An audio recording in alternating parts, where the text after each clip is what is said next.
But I wanted to start off, if possible, because I didn't want to misquote you, but I read what you said yesterday in relation to Baleba and Manchester United, and without trying to misconstrue it, it sounds like the player has sort of agreed to join or wants to join, and it looks kind of likely it might happen in the summer. What's your most recent update on Baleba and Manchester United, Ben? Yeah, I wouldn't go that far. Social media aggregation perhaps can paint it in a slightly different light, but the full context is obviously always very important. What is true is that over the summer, Carlos Baleba's head was turned and he is open to a move to Manchester United. But then the steps necessary to make that happen are naturally complicated because Brighton didn't name a price. They were not prepared to engage with Manchester United over any kind of negotiation over the summer. But it was still important that Manchester United tried, because you do the legwork necessary that when Baleba becomes available in the market, likely summer 2026, Manchester United will feel ahead of other suitors. And what I said yesterday, and I'll repeat now, is that Carlos Baleba is more like Brian Mbeumo and Mateus Cunha in the sense that he would look at the Manchester United project, not specifically at what Manchester United have got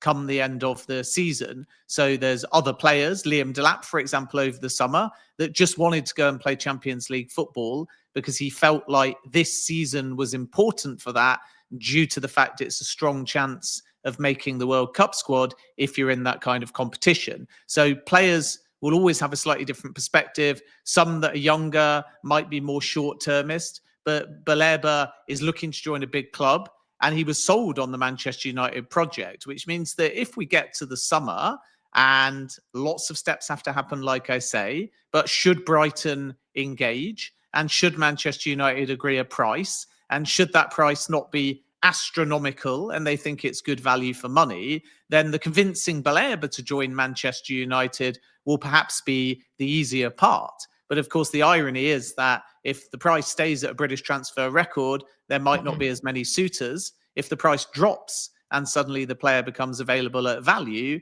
then you might face more competition from other clubs as well. So there's a long way to go in the pursuit potentially for Carlos Baleba, but he is high in Manchester United's thinking, along, for example, with a player like Angelo Stiller and several other midfielders that we'll come on to. But to say that the player's intent on moving and that Manchester United are intent on bidding maybe a British transfer record and that Brighton are just going to open up their doors and say, come and get him, I think that's a mass oversimplification and there's still quite a long way to go in this saga.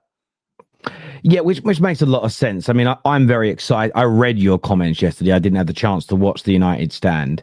And then I wanted this conversation to feel a little bit more organic without already having heard what you said, but it read very well. And as a United fan, I feel fairly confident we're going to land him. Just a gut feeling that I have, not an in the know.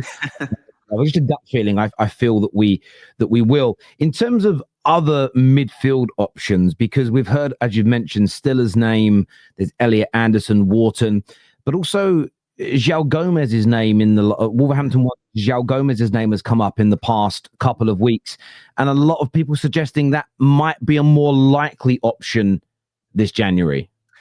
Well, João Gomez has been on Manchester United's radar at differing levels and degrees, probably over the last two windows. And you may remember on this very show, I mentioned João Gomez, but I was very clear that at that point, he'd only just signed a new deal at Wolves. So there was always a patience required.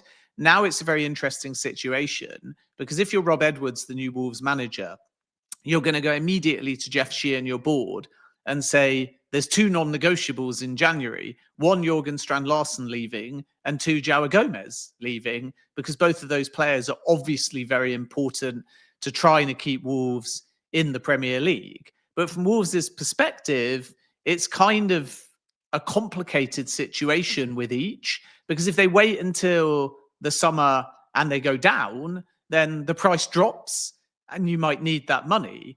If they entertain an offer for one of them in January, they might get great value, but they may well have an unhappy boss and an unhappy fan base and still have to spend some of that money in finding a replacement. So I do think that Wolves is number one priority because they're not so far gone that it's going to be over mid-season. is to actually add and back Rob Edwards and not look to sell their stars. But of course, if you're a Premier League suitor in January, you probably think there's just a small percentage chance, if you put strong money on the table, that Wolves financially and practically might have to consider whether or not they're going to entertain a sale. And obviously, if a player feels that the club is heading towards relegation, you might get a little bit more weight from that camp in terms of moving mid-season. So I don't think it's impossible that offers will be tabled for João Gomez mid-season. But again, you have all these different variables, including a new Wolves boss that probably even before he took the job said, don't you dare sell Strand Larsen or João Gomez mid-season.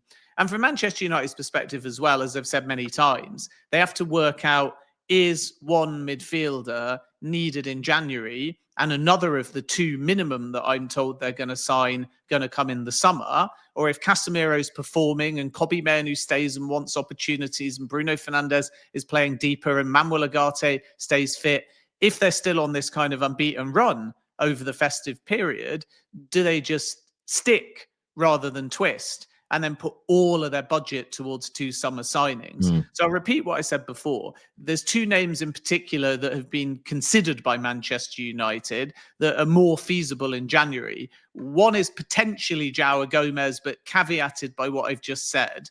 And the other is Conor Gallagher, because he's not playing enough to be in the World Cup picture. And maybe Atletico Madrid will soften their stance of a loan with an option to buy, or maybe Manchester United, who made a loan offer over the summer, will say with Conor Gallagher, actually, we are prepared to make an offer to sign him permanently. But any budget in January, even though they might be able to make it work, will have a knock-on effect come the summer. So Manchester United fans that are picking between Baleba and Stiller, or Elliot Anderson and Adam Wharton, and doing their kind of best two combinations for the summer, the collective spend of whatever combinations a fan may want probably wouldn't allow a João Gomez and or a Conor Gallagher to come in January. So there are some budgetary constraints. But of all the targets that have been linked to different levels with Manchester United, I think João Gomez, outside chance that somebody tries their luck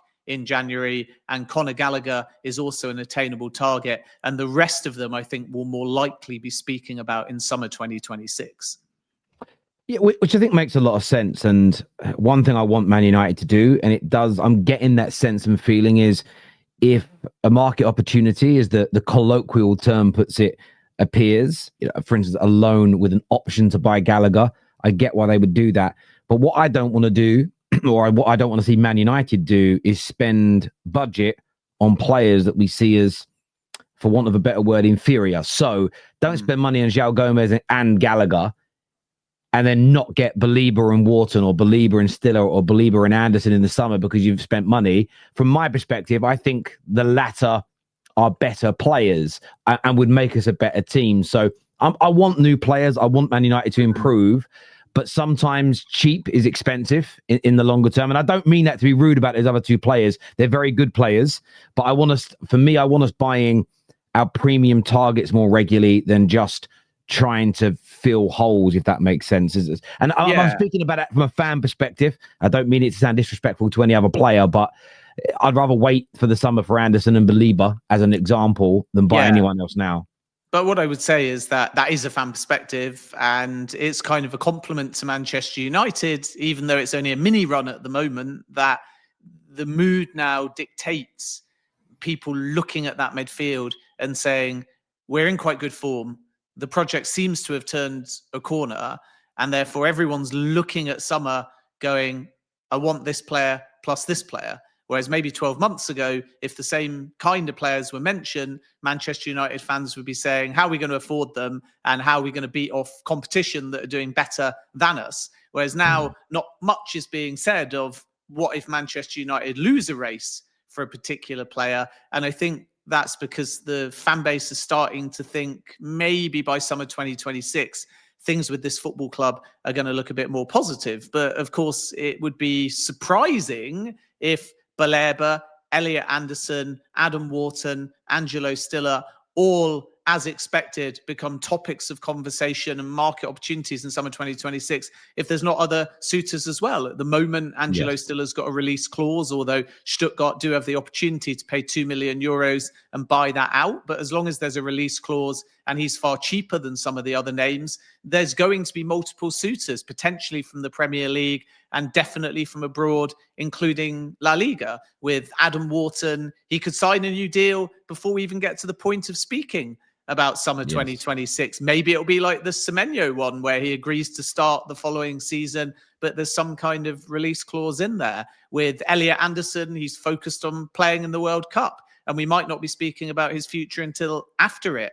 Then we have to understand things like, do Man United have Champions League football, and what division are Nottingham Forest in? And with Carlos Baleba, people are speculating that he'll be available in summer 2026. And I think there's substance to that.